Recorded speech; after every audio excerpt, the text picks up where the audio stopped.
मेरे ख्याल में तो ये खत म्यूजियम में रखे जाने के काबिल है।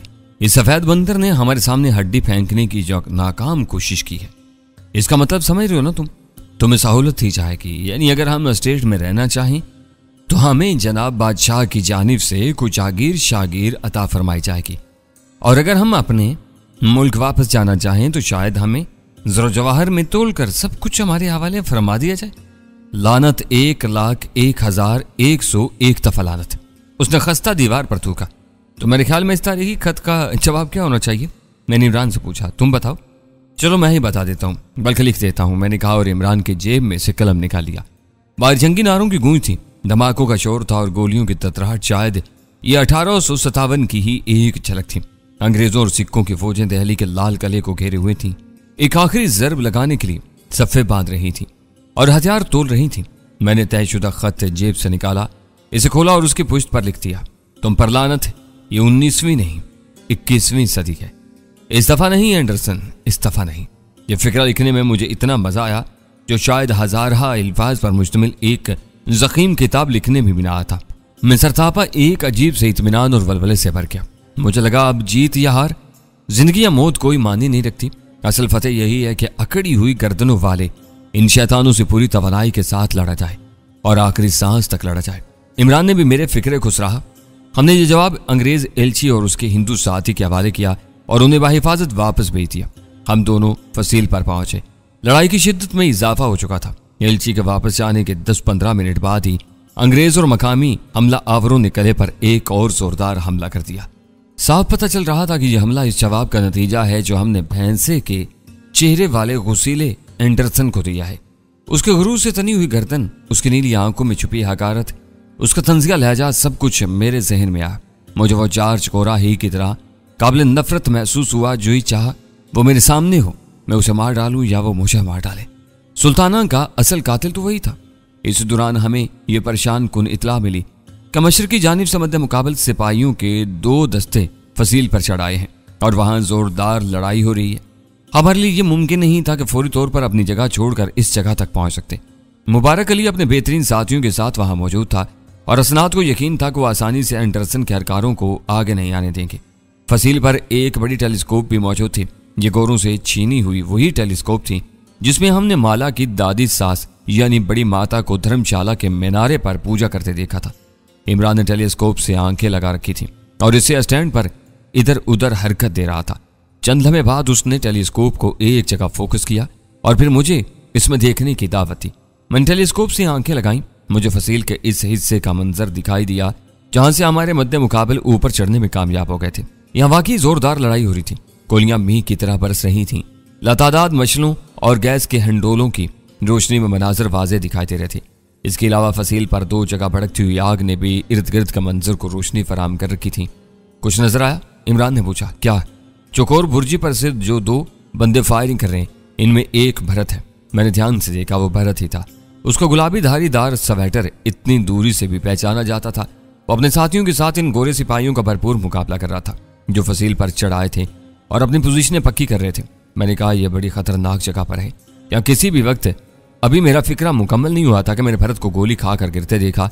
धारीदार स्वेटर बुर्जी की 8-10 सीढ़ियों से लुढ़कता हुआ फसील पर गिरा। ओह गॉड, मेरे मुंह से बेसाख्ता निकला। क्या हुआ? इमरान ने पूछा। इसे गोली लग गई, मैंने कहा और इमरान को देखने की दावत दी। इमरान ने अपनी आंखें टेलीस्कोप के अदसों से लगाई और फिर वो भी सख्ता सदा रह गया। गीता मुखी और डॉक्टर चौहान की तरह भरत कुमार भी इस लड़ाई का ईंधन बन चुका था। इमरान ने टेलीस्कोप से आंखें लगाए कहा, हो सकता है ये जख्मी हो, लेकिन बड़ी खतरनाक जगह पर गिरा पड़ा है, या किसी भी वक्त मजीद गोलियां इसे लग सकती हैं। मैंने इमरान को पीछे हटाकर एक बार फिर टेलीस्कोप से आंखें लगाई। इमरान ठीक कह रहा था। भरत खुली जगह पर पड़ा था, यहाँ उसके साथ कुछ भी हो सकता था।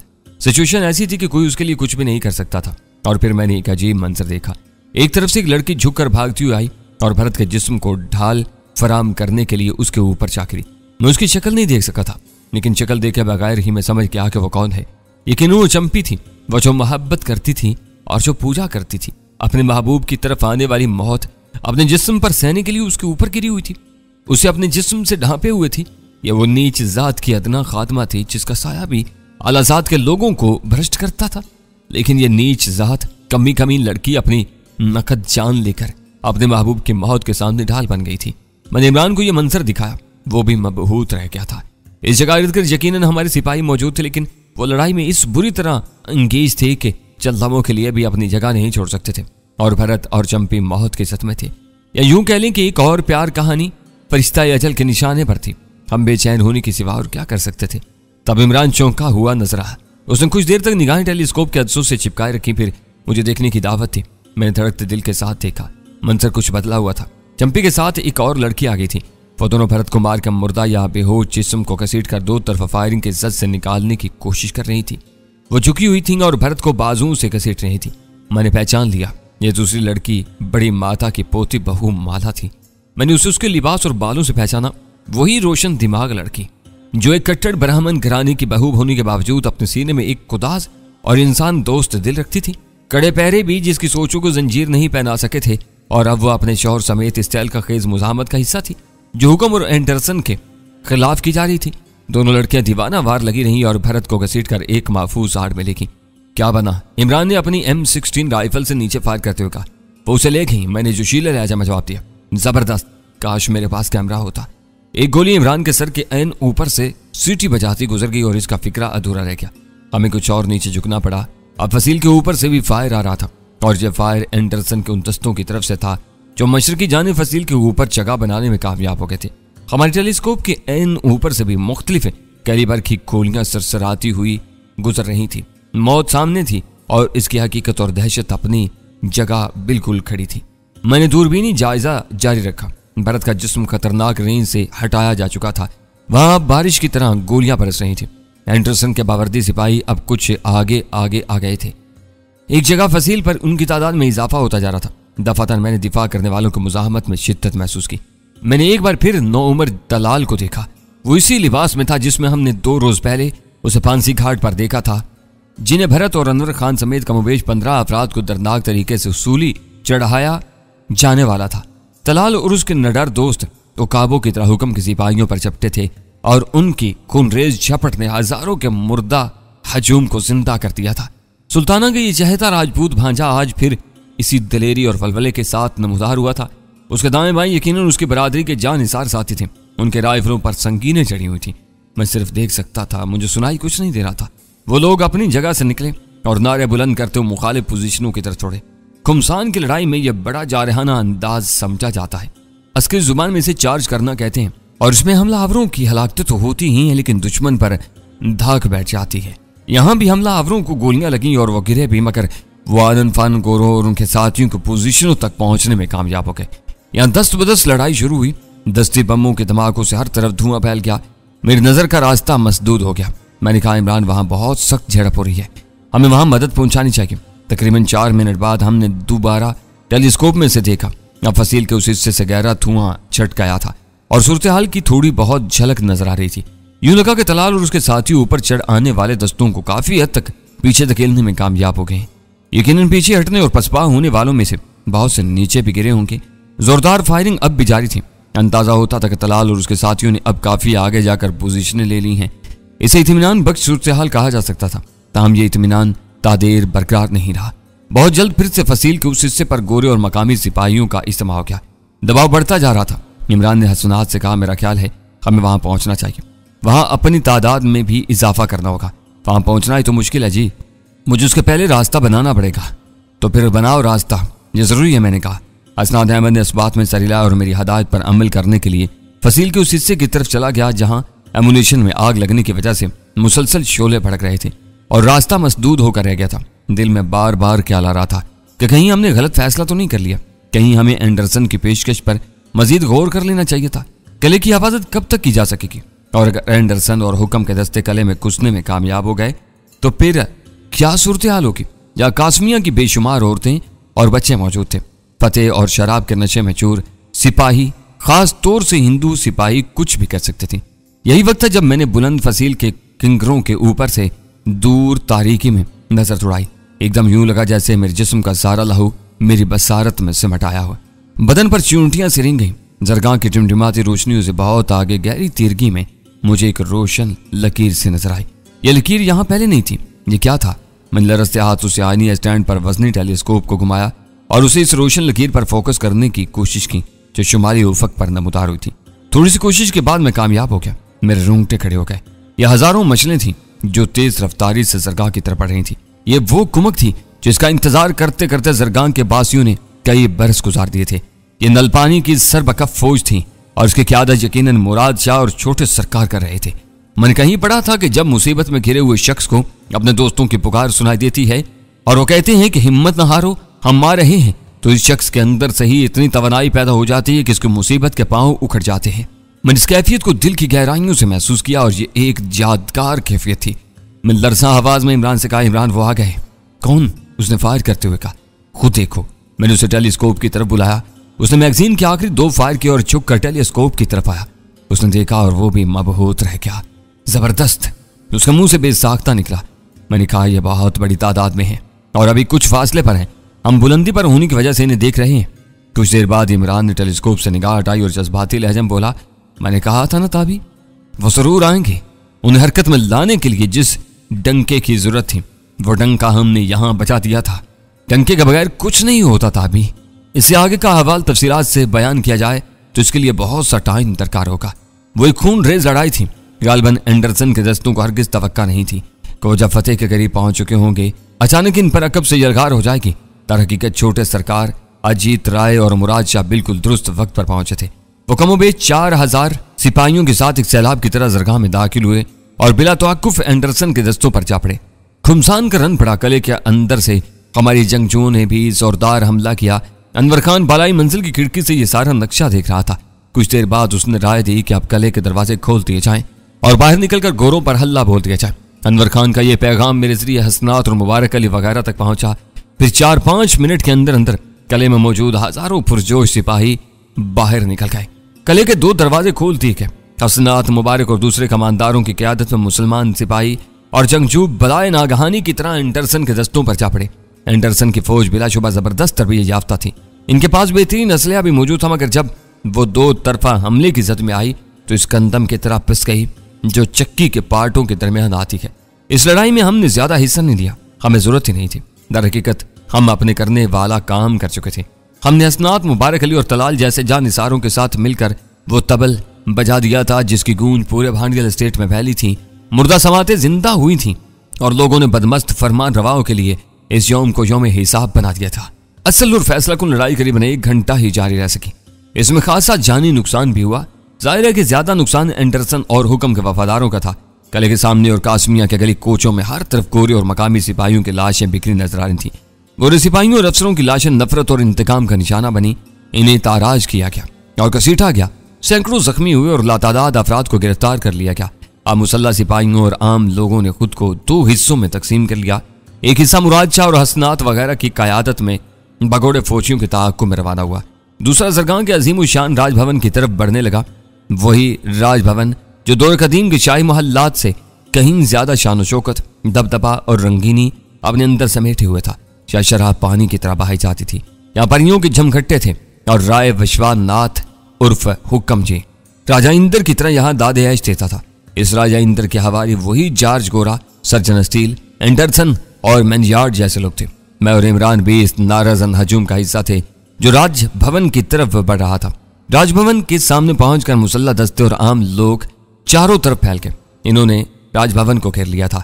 या बमुश्किल 150-200 गार्ड्स होंगे या फिर हुक्म का खास मुहाफिज दस्ता था जिसकी तादाद 100 से ज्यादा नहीं थी। ये लोग कितनी भी जान सारी दिखाते इनके लिए मुमकिन नहीं था कि हुक्म का दिफा कर सकते। अचानक किसी ने मेरे कंधे पर हाथ रखा। मैंने मुड़कर देखा, वो मुबारक अली था। उसने कहा, जनाब आपको छोटे सरकार याद फरमा रहे हैं। कहाँ हैं? मैंने पूछा।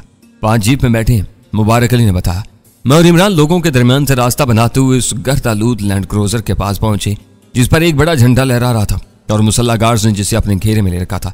मैं और इमरान मौका पर पहुंचे तो छोटे सरकार जीप से उतर आए। वो शानदार शख्सियत का मालिक थे। नलफानी में उनसे कई बार मुलाकात हो चुकी थी, लेकिन आज वो पहली बार फौजी वर्दी में थे और इनके जिस्म पर असलहा सजा हुआ था। इन्होंने मुझसे मुआनका किया, फिर इमरान से हाथ मिला। मैंने इमरान का तारुफ करवाया तो फिर इससे भी शाही मुआनका हुआ। छोटे सरकार की गार्ड्स ने मुझे बाकायदा सल्यूट किया। इस सल्यूट को देखकर इमरान ने बहुत बुरा सा मुंह बनाकर मुझे सरगोशी में मुखातिब करके कहा, ज्यादा बांस पर चढ़ने की जरूरत नहीं। जिस तरह जहांगीर की कामयाबियों के पीछे नूरजहां का हाथ था, तुम्हारे पीछे मेरा हाथ है। हमें बड़े एहतमाम के साथ इस शाही जीप में सवार किया गया। छोटे सरकार ने मुझसे अनवर के बारे में पूछा। मैंने कहा, अनवर खान जख्मी है जनाब, लेकिन खतरे से बाहर है। वे इस वक्त कले में है, भगवान का शुक्र है। छोटे सरकार ने कहा। उनकी ऊंची नाक का पांसा कामयाबी और खुशी में हमेशा से ज्यादा चमक रहा था।